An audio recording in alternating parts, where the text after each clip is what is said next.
दादा से कैसे हो गया? अरे दादा श्री कि कहिए बालक का हत्यारा, कहिए बालक का हत्यारा है कौन चली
जानना चाहते हैं आखिर आज हमारे पुत्र अभिमन्यु की मृत्यु कैसे हुई? इसका मुख्य कारण कौन है? किसके स्तर पर मृत्यु आई है जिसने हमारे पुत्र अभिमन्यु का वध किया है? दादाश्री अर्जुन, तुम तो जानते हो इस महाभारत के युद्ध में कल हमारे भ्राता भीम के द्वारा दुर्योधन के 14 भाई मारे गए थे। उसका प्रतिशोध लेने के लिए दुर्योधन ने गरुड़ाचार्य के द्वारा एक चक्रव्यूह की रचना करवाया था। उस चक्रव्यूह को तोड़ने के लिए हमारे पास में पत्र भेजा था और तुम तो सुशर्मा से युद्ध करने के लिए चले गए थे। चक्रव्यूह भंजन की कला तुम्हें केवल याद है, हम चारों भाइयों को नहीं ज्ञात थे। भ्रात यही सोच रहे थे कि चक्रव्यूह का बंधन हम कैसे करेंगे। भ्रात अर्जुन तो सुशर्मा से युद्ध करने के लिए चले गए।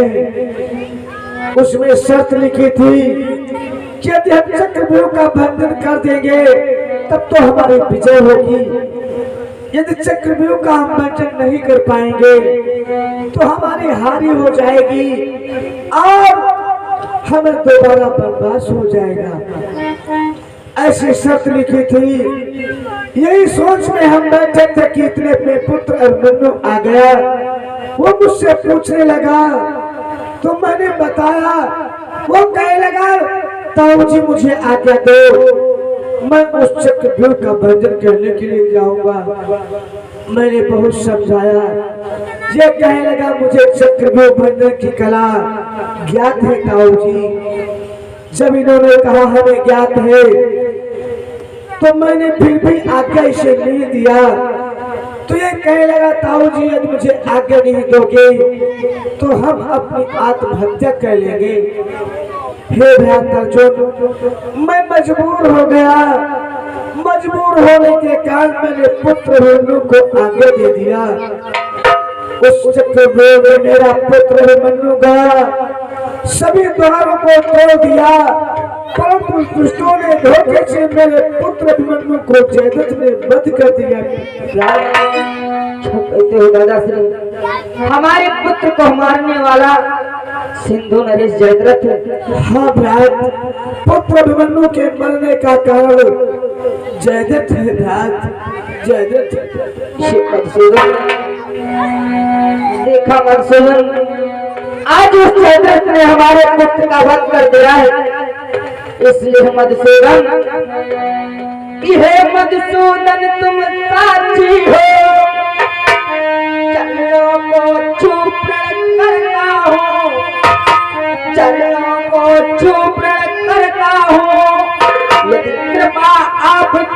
रही सदा तो नहीं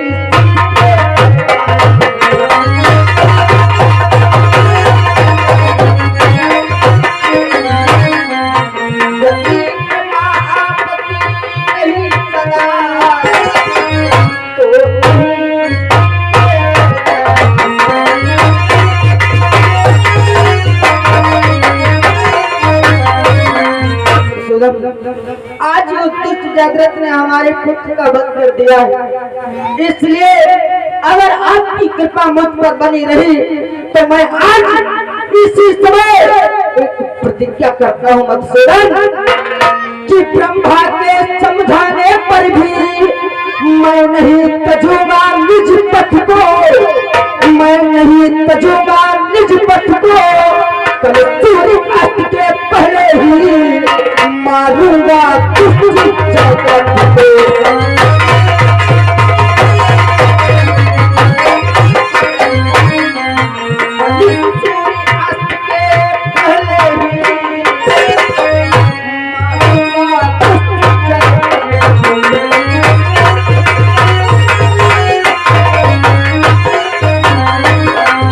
मधुसूदन, आज मैं आपके चरणों को छू करके प्रतिज्ञा करता हूँ कि कल सूर्यास्त के पहले मैं दुष्ट दुर्योधन का वध करूंगा, वध करूंगा। हे अर्जुन, आज तुम ये कैसी प्रतिज्ञा कर रहे हो कि सूर्यास्त से होने से पहले तुम जयद्रथ का वध करोगे? हाँ मधुसूदन।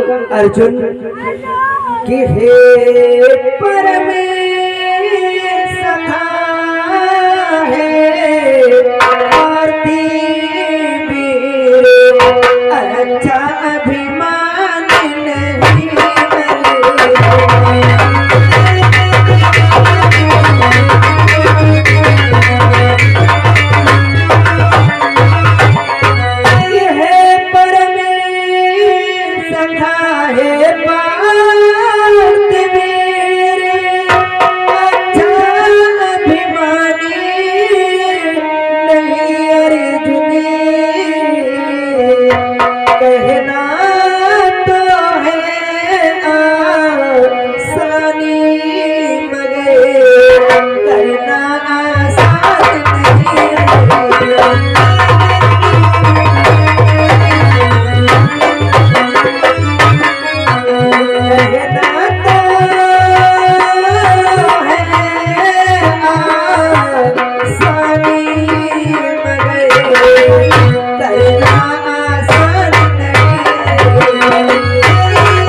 तुम अपने अंदर अभिमान मत लाओ। अभिमान में की हुई प्रतिज्ञा कभी पूर्ण नहीं होती। नहीं मधुसूदन, नहीं मधुसूदन, मैं अभिमान में नहीं करता हूँ। हे मधुसूदन कि हे मधुसूदन अभिमान नहीं पूर्ण कर दिखलाऊंगा, पूर्ण कर दिखलाऊंगा। सूर्यास्त के पहले ही मैं दुष्ट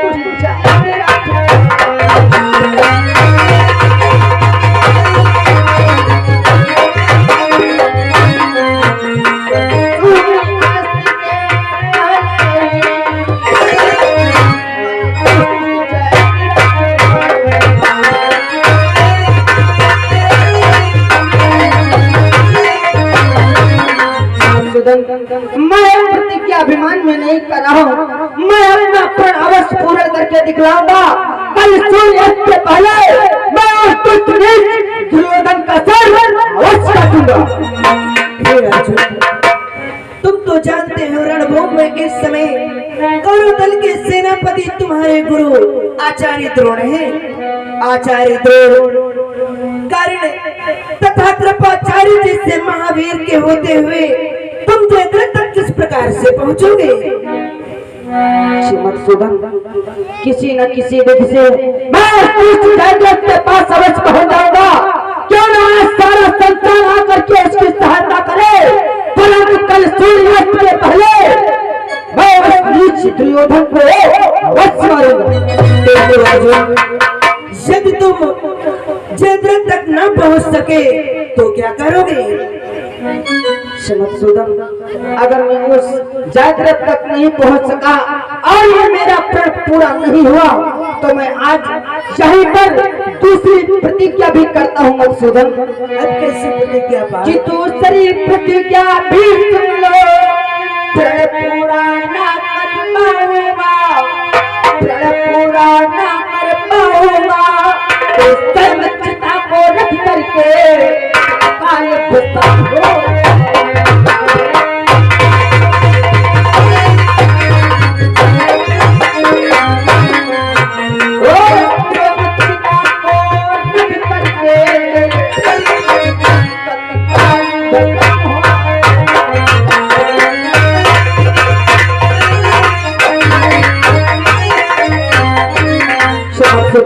अगर मेरा पहला प्रण पूरा न हुआ तो मैं दूसरी प्रतिज्ञा करता हूँ कि मैं स्वयं चिता को रख करके अपने आप को खत्म कर दूंगा मधुसूदन।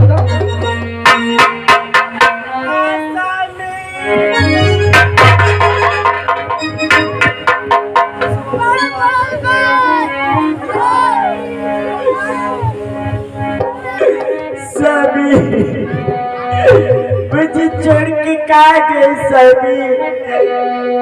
स्वामी, ये तुमने कैसा युद्ध किया स्वामी? किया कैसा युद्ध किया स्वामी? टूटी देती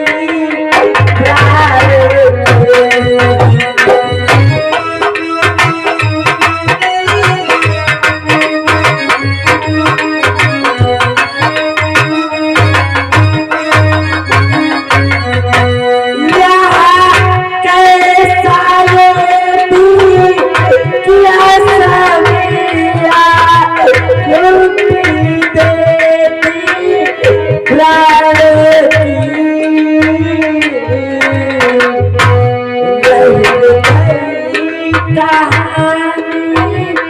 इस जग में पति देव तुम्हारे प्राण।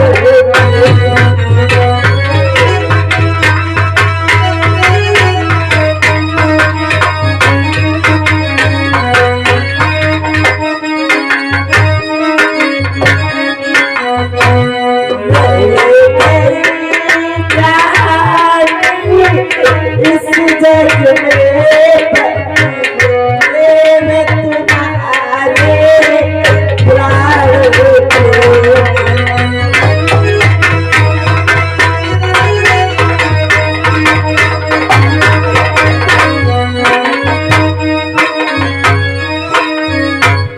हे स्वामी, आप कैसे युद्ध किया, अपने प्राण की आहुति दे दी, तुम्हारे जीवन की अनेक सारी कथाएं रह गई स्वामी। स्वामी कि वही पिया छोड़ चले गए पिया छोड़ चले गए।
तुमने ये क्या किया, मेरा सिवा गुजार दिया भगवान।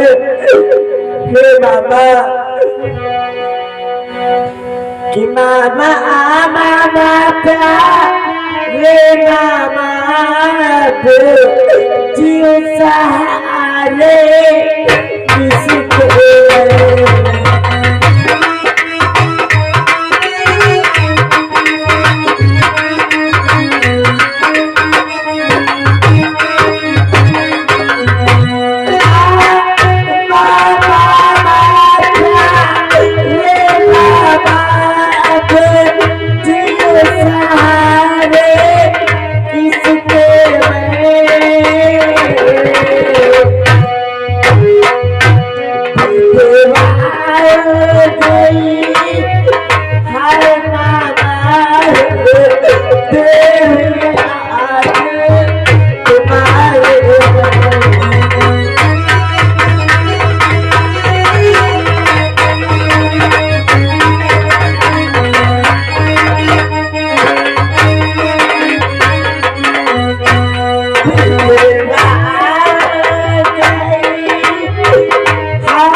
किसके सारे जियो आज तुम्हारे होती हुई है, मैं विधवा हो गई मामा, विधवा।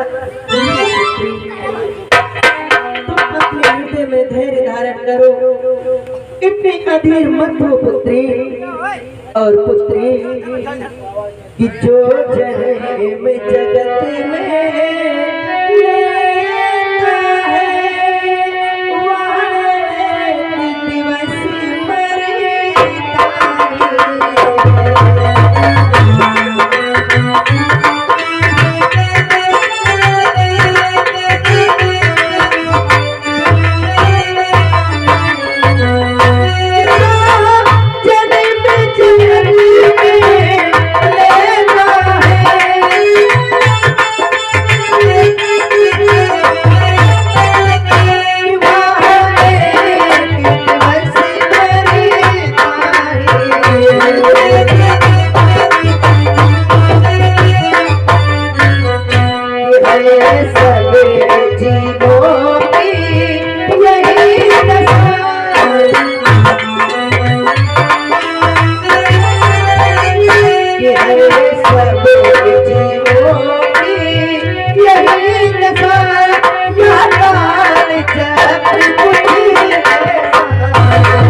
जन्म हुआ है उसे एक न एक दिन अवश्य मरना है। तुम तो जानती हो कि तेरे तक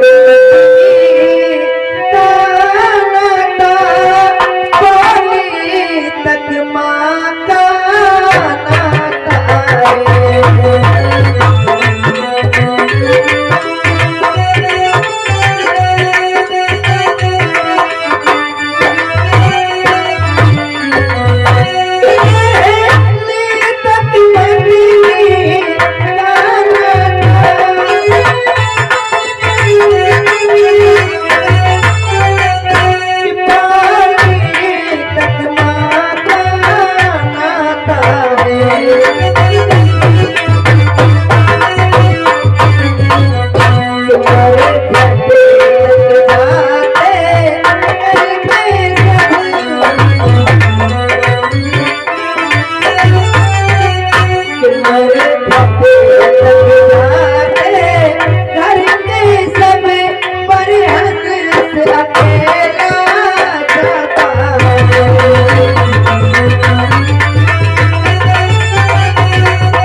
पुरोहित माँ का मर्द तक तो सभी सगे संबंधी जाते हैं, किंतु हंस तो अकेला ही परम लोक को जाता है। और पुत्री कि औरों की तो चरे चाहिए क्या, जाता है साथ शरीर।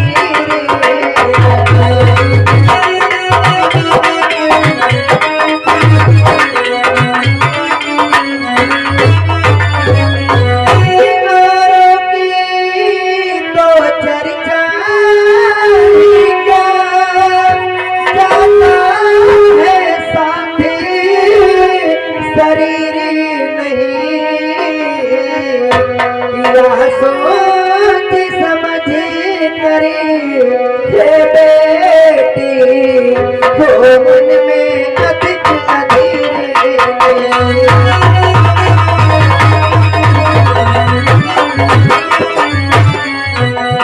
सोच समझ करे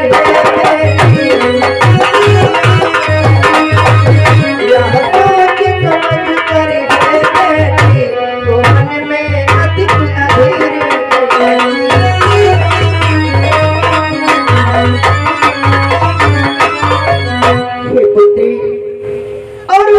चर्चा ही क्या किया जाए, साथ तो स्वयं का शरीर भी नहीं जाता। तुम तो ज्ञानी हो, अपने हृदय में धैर्य धारण करो। तुम्हारा पति तो एक चंद्र पुत्र था, जो अब तुम्हें छोड़ करके चंद्रलोक में शोभित हो गया है। इसलिए पुत्री अपने मन में इतने अधीर मत हो। इस संसार में जिसका जन्म हुआ है उसी ने एक ना एक दिन अवश्य ही मरना है। कि मामा मामा मैं कहती हूँ मैं चंद्रलोक को जाऊंगी।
अपने पति के दर्शन करके चिता में अपने पति के बैठकर सानंद सती हो जाऊंगी। तुम क्या कह रही हो? तुम अपने पति के सौ के साथ सती होना चाहती हो, किंतु पुत्री तुम ऐसा नहीं कर सकती। क्यों बाबा? क्योंकि जानती हो पुत्री कि तुम गर्भवती हो। अरे बेटी तुम सती नहीं हो, सती हो।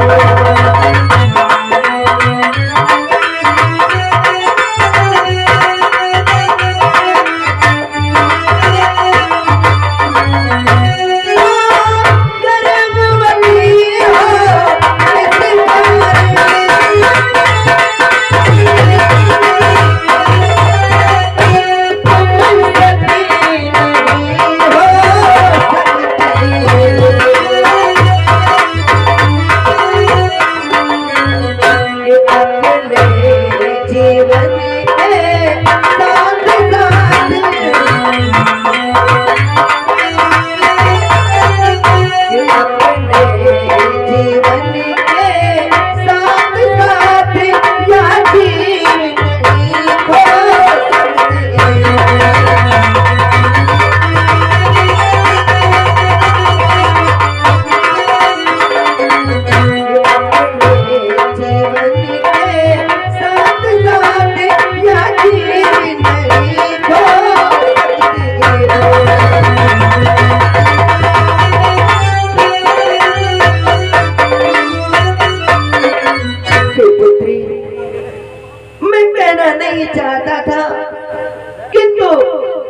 समय मुझे यह कहना पड़ रहा है पुत्री, तुम तो गर्भवती हो, इस कारण से तुम सती नहीं हो सकती। अपने प्राणों के साथ साथ तुम अपने गर्भ में पल रहे उस जीव के प्राण नहीं खो सकती। हे मामा, अब तो ए मायापति करुणापति कहलाते हैं, इसीलिए जानते हो मामा कि मैं आज रणा पे काचले, मैं आज रणा पे काचले फैला कर कहती हूँ मामा।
पे काजल फैलाकर रण मांगती हूँ, ये मेरा गर्भ अभी खंडित कर दो मामा। पुत्री, तुम्हारे मन में एक कैसा विचार है पुत्री कि हे पुत्री मन से जरा दूर करो विचार, पुत्री तेरे गर्भ में है एक प्रतापी लाल। पुत्री, तुम्हारे घर में तो एक प्रतापी लाल है और तुम्हारे मन में ऐसा विचार है पुत्री कि यह हस्तिनापुर के सिंहासन को अपनाएगा।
आगे भविष्य में ये सम्राट परीक्षित के नाम से विख्यात होगा, ये हस्तिनापुर का राजा होगा और आगे चल करके पांडव का वंश बढ़ाएगा।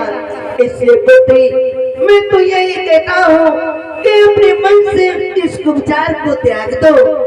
जाओ पुत्री, तुम यहाँ से चली जाओ।